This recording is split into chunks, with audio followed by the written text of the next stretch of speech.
Hey everyone, and welcome to this explainer. I'm going to be your virtual study buddy today. And listen, if you're currently staring down the barrel of the Information Technology Class 10 board exams, you are in exactly the right place. We're going to distill the absolute most important top 100 multiple choice questions right here, right now. Think of this mega revision masterclass as your ultimate cheat sheet. You know those 24 board exam MCQ marks that can literally make or break your final grade? Well, we're going to secure them together, today, step by step, using the direct source material to give you exactly what you need to know. So here's our exam crunch blueprint. We're leveling up in 4 crucial stages. First, digital documentation mastery. Second, cracking electronic spreadsheets. Third, DBMS keys and queries. And finally, workplace health and safety. Let's get into it. Chapter 1, Digital Documentation Mastery.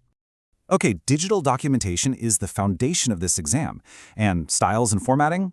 Yeah, they are practically guaranteed to show up. I know the sheer volume of facts can feel a bit overwhelming, but let's simulate that high-pressure exam environment right now, just to get your brain actively working. So, what are the different types of styles in LibreOffice Writer? Just think about it for a second. If you're picturing page, paragraph, and character styles, you're absolutely on the right track. Now, this is where so many students get tripped up, so let's clear it up. You've got to know exactly how to contrast character styles and paragraph styles. If a question asks about changing text color, highlighting, or text size, that's a character style. But the very second the question mentions text alignment, line spacing, or tab stops, you need to immediately lock in paragraph style as your answer. Keep those distinct in your head. Moving on to a massive time saver, fill format. You'll want to lock this exact definition into your memory. The fill format method allows you to apply styles quickly to different areas of your document. It's a huge help in practice, and a very frequent MCQ target just because it's such a specific, highly useful feature. All right, time for another rapid-fire question. Board examiners absolutely love image filters. They really want to test if you know what happens when you manipulate graphics in Writer. So, which image filter converts dark areas to light and light areas to dark? Bam! The answer is solarization. Seriously, treat this as your cheat code for image manipulation questions. Whenever you see a question about inverting lighting, where the dark appears light and the light appears dark, solarization is always the answer. Now let's talk text wrapping. This is a very visual concept that they love turning into tricky word problems. Page wrap flows text around the image. Wrap off means exactly what it sounds like, no text next to the image. But pay close attention to optimal page wrap. The golden rule here, and a highly testable fact by the way, is that optimal page wrap is used when the space between the image and the margin is less than 2 centimeters. Remember that 2-centimeter rule. Chapter 2, Cracking Electronic Spreadsheets. Now, before we get into the weeds with complex formulas, don't forget the absolute basics. The default spreadsheet file extension in LibreOffice Calc is .ods. Okay, setting up the most technically demanding part of the syllabus here. Which tools are known as planning tools for what-if questions? When you're trying to project future outcomes or test variables, what exactly do you use? So here's the breakdown. We've got 3 main what-if tools. Scenario uses a saved set of values for calculations. But the distinction you absolutely must know for full marks is between goal-seek and solver. Goal-seek is designed to minimize or maximize a specific result based on a set of rules you define. Solver, on the other hand, is essentially a more elaborate, complex form of goal-seek. If the exam specifically asks for the elaborate form, the answer is solver. Next up, consolidating data. This is a function that combines data from multiple sheets and summarizes the information in one place. Try to memorize this exact phrasing. When the exam asks what tool summarizes data from multiple sheets into one single sheet, you select consolidating data. Okay, let's rapid-fire some key facts about the subtotal tool. It creates groups of data automatically. It displays a hierarchical structure, but here's the trick question they'll definitely try to catch you on. The subtotal tool cannot perform percentage calculations. It can do sums, averages, products, but if you see percentage in the multiple choice options for what subtotal can do, eliminate it immediately.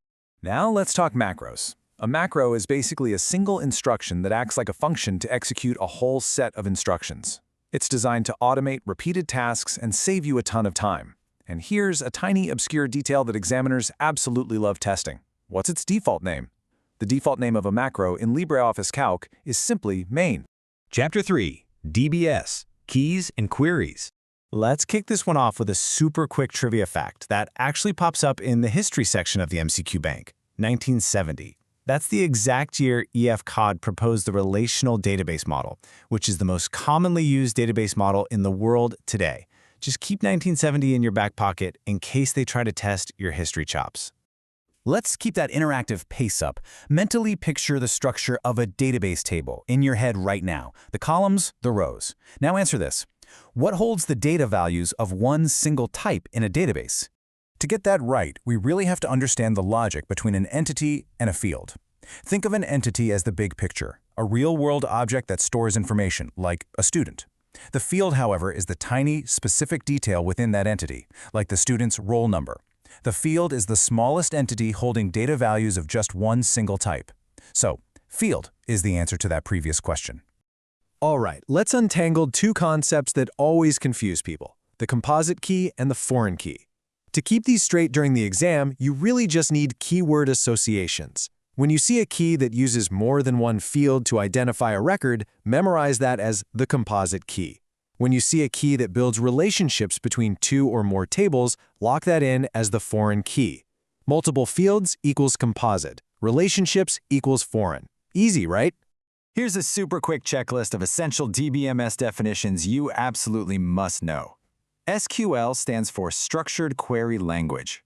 Forms are designed to be a user-friendly manner to enter data. And the Boolean data type? That is strictly used for yes or no, true or false, or on or off scenarios in your database table. Chapter 4, Workplace Health and Safety. Final stretch, guys. And honestly, these questions are usually pretty straightforward. In the IT sector, the biggest, most common hazard isn't chemical or biological. It's ergonomic. The exam loves specific numbers here, so remember to keep your computer monitor exactly 18 to 24 inches away from your face. Plus, to reduce the risk of visual problems, you must rest your eyes periodically and perform simple eye exercises.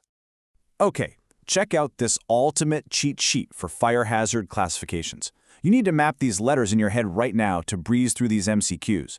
Class A fires involve everyday solids like wood, cloth, and paper. Class B fires involve flammable liquids and gases, like grease or gas. Class C fires involve electrical material and equipment, so just map A to paper, B to gas, and C to electrical. Just look at how far we've come. You've completely processed the core principles of digital documentation, spreadsheets, databases, and workplace safety. You've got the blueprint and you've got the knowledge to secure those 24 marks. But before you step into that exam room, ask yourself, is there one chapter you need to rewind and master right now? Because if you trust your preparation and outsmart those trick questions, you are going to absolutely conquer the IT 402 exam. So what are you waiting for?